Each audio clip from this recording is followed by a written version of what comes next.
Musi weSvondo nhasi she, ndiro zuva renyu, vanofara vanhu venyu, nero zuva renyu. Makamuka nhasi Ishe mune guva renyu, makakunda rufu nhasi nokumuka kwenyu. Makamuka imi musoro wavo vanotenda, tichamuka nesu tose isu tinotenda. Ngarinzwiwe izwi renyu navazhinji nhasi, ngavamutswe pano rufu vave nemi nhasi. Tinovonga imi Jesu, muno mumba menyu tine zvinhu zvose isu nokumuka kwenyu. Amen. Ndichikuchingamidzai hama dzinodiwa, musi weSvondo wasvika, zuva rokurangarira mabasa matsvene, kururama nezvinodikanwa patiri namusiki. Ndiro zuva ratinorangarirawo Ishe wedu Jesu Kristu. Hatingouya kuSvondo nekuti zvakanzi Svondo ndiro zuva rekuenda kuchechi. Izvozvo hazvireve chinhu. Tinouya kuSvondo nokuda kwekuti ndiro zuva rokumuka kwaIshe wedu Jesu Kristu. Kumuka uku kusiriko kwatakangonzwa pamusoro pako, kwakaitika namazuva iwawo mushure mokuurawa kwake nokumuka kwake, asi kuri kumuka pazvinhu zvomweya. Kana manga muneni mavhiki apera manomwe ose atakaita pamusoro pekuverengwa kweoma, tichidzidzisana pamusoro pekuvakwa kwedu kuti tigova saKristu. Zvino tinofanirwa kugara tiri mumweya, nokuti Mwari anotsvaga vakaita sei, zvikanzi vanomunamata mumweya nemuzvokwadi. Ishe Jesu Kristu akati, shoko renyu iri izvokwadi. Muri kuzvinzwa kaizvo? Zvino zvatino shoko chasara mweya, kuva namweya waKristu. Takati isu tose takaita sedzimba dzinovakwa neshoko raMwari. Kana tavakwa neshoko raMwari, takadzidza kuriteerera nokuriita, tava nomweya waMwari. Iwawo mavambo okutenda akasiyana nematendo okuti patinenge tozonzwa inzwi rakuuya kwatiri isu richibva kuna mbune musiki, tinenge tava pane chimwe chinhano chokutenda kwedu. Asi zvakanaka sei, zvikanzi naPauro, mumwe nemumwe anofanirwa kuvangarara, kushingirira pakuvaka kutenda kwake. Nokuti hapana munhu achazouya akabata kutenda akasokupa iwo mumaoko akati, hoko kutenda uku. Chinhu chekushingirira, chinhu chekutsungirira, chinhu chekurwira. Muri kuzvinzwa? Yakaita senhange mutange wakainonokera, unobatwa nevaya vanenge vachida homwe dzenyu, vaya vane mweya wadhiabhori vakatoripwa kudhara, vanotone mari yacho kudhara, asi vari kuda kungotsausa vanhu kuti vabve pana Mwari. Imi makatarira mukati memakereke enyu, pane mumwe mweya waingosundwa nowakaipa kuti uvhiringe makereke edu pamwe chete, kuti tingowana zvinhu zvokukakavadzana nazvo, kana kuti tiwane zvinhu zvinotidzorera shure. Nokuti kutenda chaiko, vanhu mwoyo yedu dzimwe nguva haidi kutenda, inotya kutenda, nokuti tinoona kutenda kwakaoma, kunotibvisa pamararamiro atinoda apasi pano. Asi ndo kutenda kwacho zvakwakaita, kwakatofanirwa kutibvisa munyika, kutiise mumweya. Zvinhu zvenyama zvakanaka, sadza namavheji zvakanaka, kana wakaonawo raisi nechikeni zvakanaka, wakafambawo mumarapta zvakanaka, zvose izvo. Asi izvo ngazviregere kutora mwoyo wako. Kana usina, hazvina chazvakambosiyana nekuva nazvo. Muri kunzwa? Hakuna kuda kuvangarara kuti aiwa zvandisina ndotsvaga nenzira dzose kuti ndizviwane. Nekuti nyange vanazvo vanotambudzika nokuzvichengetedza. Zvikanzi vanofanirwa kumentena kamwe kaupenyu kanoratidza kuti varipo pamwe chete navamwe vari pamusoro apo. Ndosaka vachiroya, ndosaka vachibata zveropa izvo, kuda kumentena upenyu hwakanaka. Vanofunga kuti isu tiri kuyemura upenyu ihwohwo, asi kwete tinoziva zvavanopindana nazvo zvinoita kuti vange vakasviba, tiseme kuva pamwe chete navo. nokuti isu tinotya Mwari. Hatingabate zvavanobata, hatingaite zvavanoita. Muri kuzvinzwa kai? Zvinhu izvozvo zvinokwanisa kuuya zvese zvenyika izvo. Tokwanisa kungozvipuhwa pasina kuita zvavanoita izvo. Asi nokuda kwemweya yamadzinza avo inokonzera kuti vabate zvinhu zvinonyangadza izvo. Makanzwa Pisarema richitaura kuti hazvina kufanira kuti munonoke kuenda kunorara kana kukurumidza kumuka, nokuti Mwari unopa zvose izvi zvemweya nezveugaro huno kune vaanoda vakatovata zvavo vari kudzimba idzi. Muri kuzvinzwa? Asi shumo inobudawo ichiti kana wakarara hauite se haugwaze. Zvikanzi kana wakarara hauwane chinhu. Chavasingakutaurira ndechekuti kana ukasabata mushonga hauwane zvinhu zvavanazvo. Wotozongoti wapinda mazviri ndopaunozoona kuti vanhu havakanyangara. Nekuti next time paunoti bububu maoko enyu, maoko ako uchigamuchira chinhu kwavari, dzimwe nguva ucharegedza kana kutotambira kana mari yacho. Unenge wakuti bububu tatenda zvedu. Munodireiko kuzvinetsa nokuda kuda kutipa zvamunazvo izvi? Kuti aiwa garai zvenyu. Muri kuzvinzwa? Bvisai ruchiva, asi vakai imba inodikanwa naMwari. Zvakadaro izvi ngatinzwei chiverengwa chedu chekutanga chinotaura pamusoro pemba chatinowana kuna 1 Madzimambo tichitangira pavhesi 54.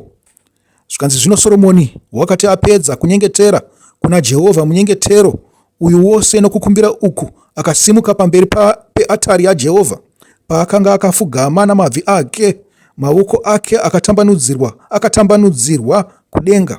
Akamira akaropafadza ungano yose yaIsraeri nenzwi guru akati, Jehovha ngaakudzwe, wakapa vanhu vake kuzorora sezvaakatipikira zvose. Hapana shoko rimwe pazvose zvakanaka zvaakatipikira rakakona izvo zvaakatipikira nomuromo waMozisi muranda wake. Jehovha Mwari wedu ngaave nesu, sezvaaiva namadzibaba edu, ngaarege kutisiya kana kutirasha. Amen. Mushoko raMwari mune zvivimbiswa zvizhinji zviripo. Mushoko raIshe wedu Jesu Kristu mune zvivimbiswa zvimwe chete izvozvo. Pane vanhu vanoti aiwa zvivimbiswa zvaIshe wedu Jesu Kristu zvakasiyana nezvivimbiswa zvani? ZvaMwari. Zvakapuhwa naMwari naMozisi kuna vaIsraeri. Mwari akapa Mozisi akazopa kuvanhu handi. Ndozviri kutaurwa naSoromoni panapa. Zvikanzi mushure mekunge apedza kukumbirira ari paatari, akanga aitawo mumwe munyengetero wokuti Mwari arangarire vanhu vake. Amen. Zvikanzi ngaarangarire nyangwe nemutorwa, as long as mutorwa iyeye achida Mwari, akazvipira kuna Mwari. Zvikanzi izvi zvaitika zvese pai mushure mekunge avaka imba yaMwari nenguva yokupirwa kweimba yaMwari kuna Mwari. Nokuti ungaite chimwe chinhu wakati ichi chabva kuna Mwari, asi zvinhu zvose zvinotoda kupirwa back nyangwe zvabva kuna iye. Akati zvana kuzviita nekuda kwangu nesimba rangu, handina kuzviita nezivo yangu noungwaru hwangu. Zvikanzi zvinhu zvenyu zvamakatipa kuti tiite, kuti murakidze kuti zita renyu riite se, zita renyu iguru. Ndimi Mwari wazvokwadi, Mwari pamusoro pavamwari vose. Zvikanzi zvose zvaakapikira madzibaba edu zvakaitika. Naizvozvo pose patinenge tichirarama mumweya uyu watawana, tinenge tichirarama tichitenda kuti zvipikirwa zvichaitika.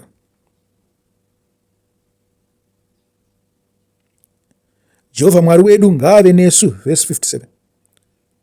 Sezvaaiva namadzibaba edu ngaarege kutisiya kana kutirasha, kuti arerekese mwoyo yedu kwaari, tifambe panzira dzake dzose, tichengete mirayiro yake nezvaakatema nezvaakatonga, izvo zvaakaitira madzibaba edu.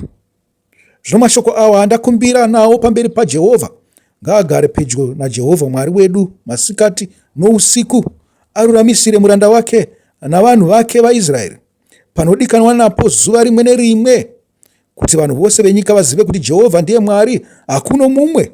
Naizvozvo mwoyo yenyu iyi ive yakarurama kwazvo kuna Jehovha Mwari wedu, mufambe pane zvaakatema nokuchengeta mirayiro yake sezvamunoziva nhasi. Amen. Ngatigumire ipapo pavhesi 61. Muri kuzviona kazvo? Zvikanzi zvivimbiswa zvaMwari ndo zvatinoita sei? Zvatinoraramira. Hatingotenda kutenda chete pasina zvivimbiswa zvatinoraramira. Chimwe chivimbiswa chikuru ndechekuti haiwa tichamuka pamwe chete nani naishe wedu Jesu Kristu. Zvimwe zvivimbiswa zviripo ndezvekuti chiko zvatakapuwa naishe wedu Jesu Kristu ndezvekuti Mwari ndiye anoita take care of all our needs tiri pano panyika. Zvikanzi naizvozvo hatifanirwa kufunganya vanhu venyika pavanotemwa misoro nekutsemuka misoro pamusoro pezvinhu zvenyika. Isu hatifanirwa kunge tichitombotemwa kana kutsemuka musoro. Tinofanirwa kunge tine kutenda nokuvimba. Ndo chimwe chivimbiswa chikuru. Zvikanzi uyezve kana pane chatinoda tinodana kunani? Kuna Jehovha. Zvikanzi imi hamuchadana kwandiri, munodana straight kuna Jehovha. Jehovha achakunzwai nekuti anoziva kuti imi muri vangu. Zvino hama chatinovavarira ndechekuti tive vaJesu. Tichagova vaJesu seiko kana tisino mweya waMwari? Nokuti naye Jesu anoti mungangofunga kuti muri vangu, imi musiri vangu. Chifungai chinechi. Zvino zvinhu zvose zvandinovavarira pasi panyika panapa, zvandinonamatira zvandisingawane, zvinoreva kuti kutenda kwangu kushoma here? Kwandiri inini nyangu Mwari akandiudza kuti kutenda kwako kushoma hazvingandityise. Muri kuzvinzwa? Asi kwamuri zvichida zvingakunetsei kuti tinochema asi tichiita kunge tisinganzwikwe naMwari? Tinoda kuti Mwari anzwe miteuro yedu, anzwe kukumbira kwedu. Kuvakaipa vachangofara sei isu tisingafari? Muri kuzvinzwa?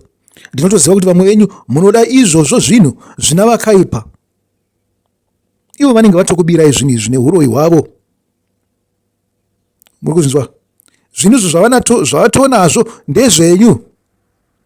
Chingozivai kuti zvakapambwa. Muri kuzvinzwa?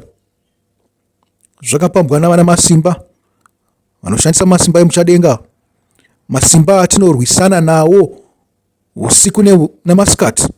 Muri kuzvinzwa? Ndiwo avanoshandisa, ndizvo zvavari. Musavachive. Ndosaka vachida kuzodzimbidzira kuba kwavo patiri kuti tirwadziwe, vachiita nechi? Nekunge varoda kuti svotesa so kuti tinge kunge takaipa isusu, nokuti ivo vanazvo zvose. Saka vanhu vakanaka munotovanzwa vachiti aiwa tinotenda Mwari tikawana zvose izvi. Asi zvokwadi zvabva kuna Mwari here zvinhu zvose? Hongu zvabva kuna Mwari, asi hazvisi zvavo. Vakaita nenzira dzechikiribidi. Nokuti dai zvisina kudaro Satani dai akanga asiri mupfumi. Asi Satani tinoziva kuti wakapfuma zvakanyanya pasi pano nezvinhu zvisiri zvake nezvinhu zvedu. Musafunganye, musatambudzike zvakanyanya. Ishe wedu Jesu Kristu anotikurudzira. Handei kune mamwe mashoko matsvene. Tiende zvedu kana kuna Matthew 7. Takatangira zvedu pavhesi 24. Makambonzwawo Ishe wedu Jesu Kristu azvichinzi amai vake navanun'una vake zvichireva hanzvadzi dzake navanakomana vamai vake, nokuti iye akanga ari dangwe kuna mai vake. Zvikanzi vakauya vachimutsvaga vachita kupengawo, angoswera achitetereka nenyika achitaura nokurapa vanhu. Zvikanzi ngaambouyawo kumba achaziva kumuona. Asi pavakasvika vachimutsvaga, iye akanga ari mune imwe imba ana vadzidzi vake. Haana kumhanya kubuda akati aiwa regedza ndinoona hama dzangu. Akaita sei? Akati vanoda kuita basa raMwari ndivo hama dzangu, ndivo vana amai vangu neshamwari dzangu, hanzvadzi dzangu navanun'una vangu. Uri kuzvinzwa? Naizvozvo pane shoko guru rekuti kuita kuda kwaMwari. Kuita kuda kwaMwari zvinoreva chinhu chiri pamweya. Muri kuzvinzwa? Chinhu chiri pamweya chokuti kana tikanzwa tinobva taita. Tinoteerera zvatinoverenga. Kuteerera nokuona zvakanyorwa zvakasiyana. Nokuti unokwanisa kunoona zvakanyorwa izvi, muri kuona, wangozviverenga so wofunga kuti zvingori zvazviri izvi, wobva waita saizvozvo, hakuna chakaipa here. Asi dzimwe nguva unenge waita nekusanzwisisa, nokuti shoko raMwari rakaita se rakati dzamei kupfuura izvozvo. Ndipo paunoona kuti ungwaru hwakashandiswa. mweya mutsvene paakafemera mweya wake kuti atipe mashoko aya, pakanga pane hudzamu hwashandiswa husingangoonekwa zviri obvious, zviri pasafesi apa. Zvakaita setii. Dzimwe nguva tii unoona yakanaka nemukaka wayo iri pamusoro apa hanti ine tumwe mafuro so, asi mukati mekapu inenge ine masese pasi apa hanti, masamba neshuga imwe inenge isina kunyatsokonzongwa zvakanaka. Muri kuzviona kaizvo? Ndo zvakaita shoko raMwari izvo. Rine zvinhu zvarakavanza pasi apa zvine hudzamu. Kana usina kutozosvika pasi haumbofa wakazviwana, uyezve hatimboziva kuti pane akambosvika pane zvinhu zviri pasi here. Asi tinongotongoramba tichidzidza, ndosaka tisinganete pakureverenga magwaro. Anoramba achitiburitsira zvitsva mangwanani oga oga. Mateo 7. Muvaki akachenjera nomuvaki benzi. Tabva kutaura pamusoro pechivakwa chetemberi yakanga yavakwa naSoromoni. Tikati munhu wose itemberi yaMwari, zvamunonzwa kuna vaKorinde. Itemberi yakavakwa nezvinhu zvaMwari zvinobuda kubva mushoko rake. Ndikuzvinzwa. Zvikanzi rerekesai mwoyo yenyu kuna Mwari naSoromoni. Garai muchida zvinhu zvaMwari. Musarashika kubva pane zvinhu zvaMwari. Muchinotambanudzira maoko enyu kune zvimwe zvinhu zvinonyangadza imba iyoyo yamakaitwa nayo. Handisi kutaura muri paruzhinji, ndiri kutaura mumwe nomumwe wenyu. Hatimbofa takananga kereke yose savanhu vose, tinonanga mumwe nemumwe, nokuti mumwe nemumwe ndiye ari kustrugla kuti aite sei apinde muumambo hwokudenga.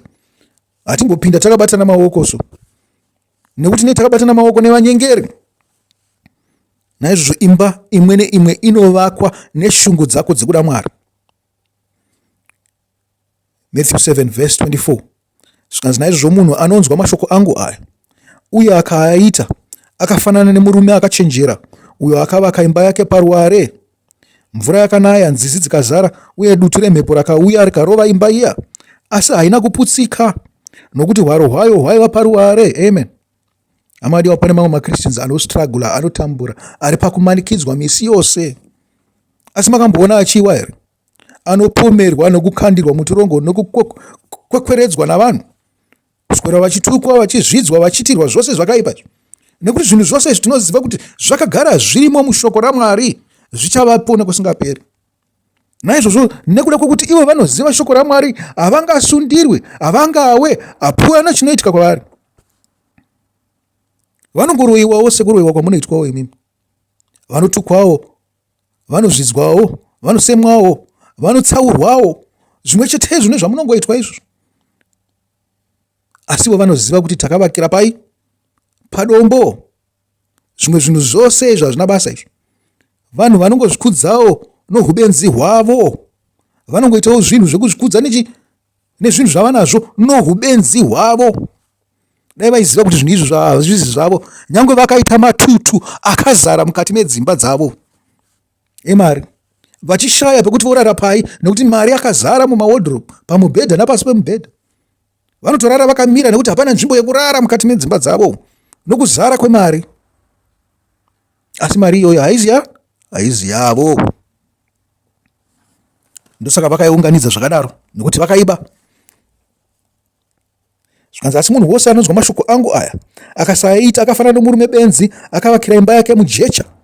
Mvura yakanaya, nzizi dzikazara, uye diti remhepo rakauya rikarova imba iya ikawa nokuwa kukuru. Hama yangu, kana wakabatira pazvinhu zvenyika izvo, wakabatira papfuma, musi wekuti pfuma iyoyo inenge yakuda kuenda, uchatambanudzira maoko ako kune zvakaipa, nokuti mwoyo wako ndiwo pauri. Uye Satani anotoziva kuti mwoyo wako ndiwo pauri, naMwari waanozviziva kuti ngangondinyengerera zvako uchiti haiwa ndinoda Mwari. Asi ndakarova ichocho chaunacho ichi, uchabuda pachena kuti wakabatira papi. Muri kuzvinzwa? Uyezve Mwari anoziva kuti wakawana zvinhu zvako seizvi.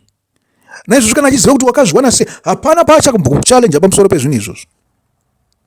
Kusara kwekuti kana akuda kutongoragidza zvake vanhu kuti vazive kuti iwe unoreva nhema, iwe uri munyengeri, uri mbavha gororo. Verse 28. Jesu akati apedza kutaura zvinhu izvi, vazhinji vaivapo vakashamiswa nokudzidzisa kwake, nokuti akadzidzisa somurume aiva nesimba, kwete samadzidzisiro aiitwa navadzidzisi vavo vomurayiro. Amen. Munoziva kuti sei vadzidzisi vaitadza kudzidzisa sezvaiita Jesu Kristu. Ndiyoyo nyaya yekutyira pfuma yavo iyoyo. Ndiyoyo nyaya yekutyira zvinhu zvavakanga vanazvo. Pavakanga vachinzi vanakomana vaAroni, vanhu vaMwari, havana kuisa mwoyo wavo pakunzi vanhu vaMwari, pakunzi vaprista vaMwari, vakaisa mwoyo wavo pane zvinhu zvavaiwana. Vakanga vakutogarawo vachinzi vaprista nekuti vaiziva kuti vaizodya neuprista ihwohwo. Zvisinei, vakanga vanyimwa chiminda naMwari, vakanga vanayo zvayo, nedzimba vakanga vanadzo, asi vakanga vasina kupuhwa nyika samapirwo akanga akaitwa vanhu vose vaIsraeri. Jesu waitaura nesimba nekuti akanga asina kana chimwe chezvinhu izvozvo. Mwoyo wake wakanga uri paushumiri, wakanga uri pai pashoko raMwari. Ndo patinofanirwa kugara tiri. Hatinei kuti tine mabasa akanaka sei, hatinei kuti tine reputation yakanaka sei mukati memaruwa atinogarawo, mukati memaraini kubasa, mudzimbawo. Ndizvo zvinhu zvinotyirwa navanhu mazhinji izvozvo izvo. Ndosaka vachiita makuhwa nezvimwe zvinhu izvi. Havana kubatira pana Mwari, vakarashika.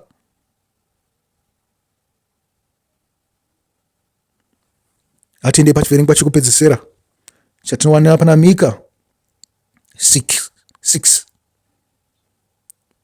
Zvikanzi inzwai shoko rangu nokuriita naIshe uri Jesu Kristu. Pandima yataverenga apa pakanga pana Mateo 7, pana Mika 6 tikatangirawo pavhesi 6 tinonzwa zvichinzi ndichauya neiko pamberi paJehovha, iye ndigokotama sei pamberi paMwari anokudzwa. Ndingauye pamberi pake nezvibayiro zvinopiswa nemhuru dzine gore rimwe here? Ko, Jehovha angafadzwa nezviuru zvamakondobwe uye nezviuru 10 zvenzizi dzamafuta here? Ndingapa dangwe rangu nokuda kwokudarika kwangu, icho chibereko chomuviri wangu pamusoro pokutadza kwomweya wangu here? Akakuratidza iwe munhu kuti zvakanaka ndezvipi, uye ndezvipi zvinodiwa naJehovha kubva kwauri. Kuita zvakarurama, amen, uye kufarira kunzwira ngoni, nokufamba naMwari wako wakazvininipisa, amen. Mazvinzwa zvinodiwa naMwari kaizvo. Haizi minyengetero mirefu, haazi masemono mirefu atinoita. Hakusi kukudzwa navanhu kuti une chinzvimbo muchechi. Haizi pfuma yako yekumba, harizi basa rako. Zvikanzi asi fambai makarurama, muchiita zvinodiwa neshoko raMwari. Zvikanzi uyezve ivai nengoni, zvichireva kuti ivai nerudo pane zvose zvamunoita. Rudo ngaruve pamberi. Nyangwe pakururama kwenyu, tangai mafunga rudo. Nokuti kururama kwakabatana nengoni nerudo. Iwo murau waMwari chaiwo ingoni dzese idzodzo idzi. Tsitsi dzaakatotiitira kuti tiite sei? Tiyanane naye zvakare zvatakanga tabviswa paari. Naizvozvo itsitsi, shoko rose ramunoona kuBhaibheri itsitsi, ingoni dzake idzodzo idzi. Uyezve rudo, kururama, ngoni nerudo chava chinhu chimwe chete. Zvikanzi mugofamba naMwari wako nokuzvininipisa. Zvichireve zvikanzi kuteerera kunopfuura chibayiro, kuzvininipisa, kuzviisa pasi pake, kunzwa zvaanenge ataura woita saizvozvo. Usazvikudze pamusoro peshoko raMwari, usazvikudze pamusoro paMwari. Teerera, uzvininipise, uite zvaanoita. Usafamba uchizvikudzawo pamusoro pavanhu. Mwari woga ndiye anofanirwa kukukudza. Ndiye anoziva chinhano chauri mukati menyika ino. Murikuzvinzwa? Hakusi kufamba uchizviti aiwa ndini ndakazoti. Mwari ndiye anoziva chinhano chauri panyika ino. Hazvisi kuzobva kune mumwe munhu. Vanhu vangakukudze sei? Vanonyepa, havasi kuziva zvavari kutaura pamusoro pazvo. Mwari ndiye anokukudza, okuisa pachinhano chepamusoro. Kana iwe uri kuzviona uri pachinhano chepamusoro uchiti wakazviisa ipapo, noungwaru hwako nokuchenjeri hwako uri kuzvinyengera. Hauzi chinhu, uri kunyepera vanhu, uri kubatira vanhu kumeso. Hazvinei kuti une mari yakawanda sei, hazvinei kuti unodiwa navakadzi zvakanyanya sei, kana kuti unodiwa navarume zvakanyanya sei, hazvinei kuti unopfeka hembe dzakaita sei, hazvinei nepfuma izvi yapano pasi. Asi kukudzwa chaiko kune chekuita nokururama nengoni nenyasha netsitsi nerudo zvatakapuhwa naMwari. Kana tadaro takwidziridzwa naMwari, zvimwe zvose izvi hazvina basa kutungana kwembudzi. Hama vadiwa, sarai zvakanaka. Ino iri svondo. Muve nevhiki pamberi penyu iri rakanakisa. Chisarai.